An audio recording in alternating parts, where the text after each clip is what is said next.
Hey hi guys, welcome back to my channel. My name is Debi Charit. এটা 17ই ফেব্রুয়ারির blog. আমি 25শে ফেব্রুয়ারি ব্লগটা দিচ্ছি, যেহেতু আমি ল্যাদখোর তাই। তো তোমরা একটু ম্যানেজ করে নিও গাইজ। তো এটা স্প্ল্যানেড থেকে আমরা হাওড়ায় যাচ্ছিলাম, যেহেতু আমি বাসে একদমই ট্রাভেল করতে পারি না, আমার মেট্রোই ঠিক আছে। তো মেট্রোটা করে ভালোই করে দিয়েছে। তো আমরা এই পাশে এসে দাঁড়িয়েছিলাম, কিন্তু এই পাশে মেট্রোটা বন্ধ ছিল, স্ক্যাম হয়ে গেছে গাইজ। তারপরে আমরা ওই পাশে চলে গেছি, ওই পাশে গিয়ে বসে গেছি। তারপরে অনেকক্ষণ 5 থেকে 8 মিনিট মেট্রোটা খোলা ছিল। আর এই ডাবল ডোর সিস্টেমটা আমার বহুত ভালো লেগেছে। এরকম সিস্টেম যদি আমাদের নর্মাল যেই মেট্রোগুলো হয় ওতেও করে দেয়, খুব ভালো হবে। আর খুব পরিষ্কার পরিচ্ছন্ন মেট্রোটা। আর মেট্রোটাও পরিষ্কার, বাইরেটাও পরিষ্কার। আর এই যে দেখছেন ব্লু ব্লু ব্লু জল জল, কিন্তু আমার মনে হয়নি এটা জল। আমার মনে হয়েছে দিয়েছে, কোনো জল টল কিছু না গাইস। স্ক্যাম হয়েছে আমার সাথে, স্ক্যাম। আমার সাথে যাই হোক, স্ক্যাম হোক আর যাই হোক, কিন্তু মেট্রোটা খুবই পরিষ্কার। আর এই যে ব্লু ব্লু দেখছো, আমার তো একটুও জল মনে হয়নি গাইস। 5 মিনিটে হাওড়া পৌঁছে গেছি, 5 মিনিট লেগেছে। আমি বললাম অনেকক্ষণ বসবো, একটু ভিডিও করবো, দেখি 5 মিনিটে নামিয়ে দিয়েছে। যাও এবার তোমরা। শুধু এটাই বলতে বাকি ছিল। তো তারপর আমি ভিডিও করতে করতে করতে করতে যাচ্ছিলাম। আমার ভিডিও করতে ভালোই লাগে রাস্তাঘাটে। তো আমার ছেলে ইলেকট্রিক সিঁড়িটায় উঠে, ওর মন তো গার্ডেন হয়ে গেছে গাইস। তো তখনও দাদাই ধরেছিল ওকে, সারাটা রাস্তা তারাপীঠ অব্দি দাদাই ধরে নিয়ে গেছে। মাঝ রাস্তায় আমার বড় ধরেছে, কিন্তু সারাটা রাস্তা দাদা নিয়ে গেছে ওকে। আর খুব সেফটিভাবে নিয়ে গেছে। তো তারপরে এবার আমরা হাওড়ায় পৌঁছে গেছি। অনেকটা নিচে গাইস, উঠতে উঠতে আমার পা ভেঙে বোধহয় ওখানেই পড়ে গেল। তো এটা আমার দিদি, মানে আমার যা, তো দিদি কাম যা। তো এইটা ও হাওড়ার ওপরে ফল সিলিংটা এত সুন্দর লেগেছে, এত সুন্দরভাবে সাজিয়েছে, মানে সেই সেই সেই লেগেছে আমার।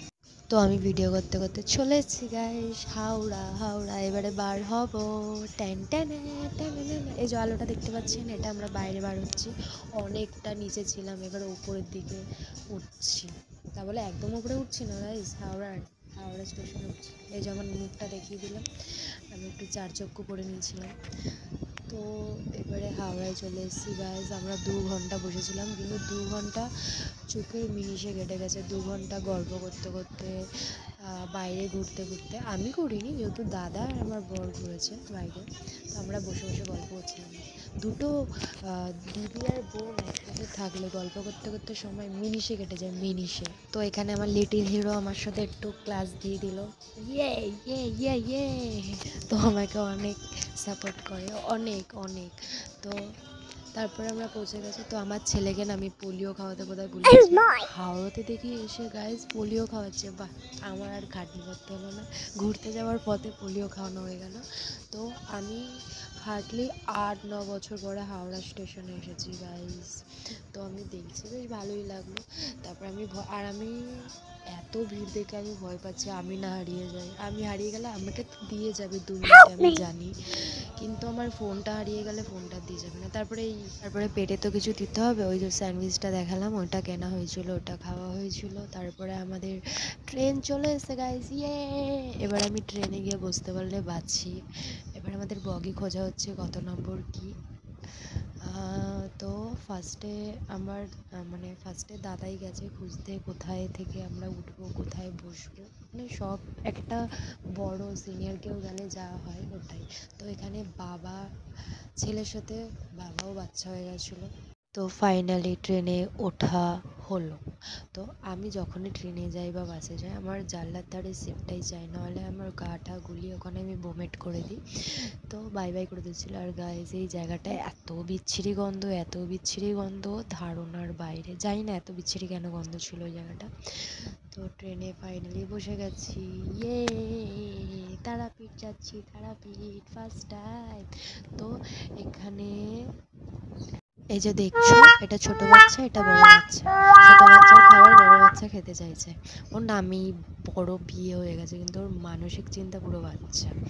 তো ফাইনালি ট্রেনটা একদম স্পিডে ছেড়ে দিল। আমার খুব ভালো লাগছিলো জানলার ধারে। আর এই ভিউগুলো তো সেই লেভেলের, সেই একদম রাতের বেলা আসার সময় আমি কোনো ক্লিপ নিতে পারিনি, যেহেতু রাতের বেলা আমি পুরো ক্লান্ত হয়ে গেছিলাম। যেহেতু যেদিন গেছি তার পরের দিনই আমরা রিটার্ন হয়েছি, এর জন্য আর শরীরেও দিচ্ছিল না, একদম ক্লান্ত হয়ে গেছিলাম। আর দিনের বেলা যাওয়ার সময় ভিউগুলো দেখে একদম মনে আরও ফুর্তি লাগছিলো যে কখন গিয়ে পৌঁছাবো গাইস, কখন। তো তোমরা এই ভিউগুলো দেখো আর এনজয় করো গাইস। Bye bye. আর ব্লগটা ভালো লেগে থাকলে শেয়ার,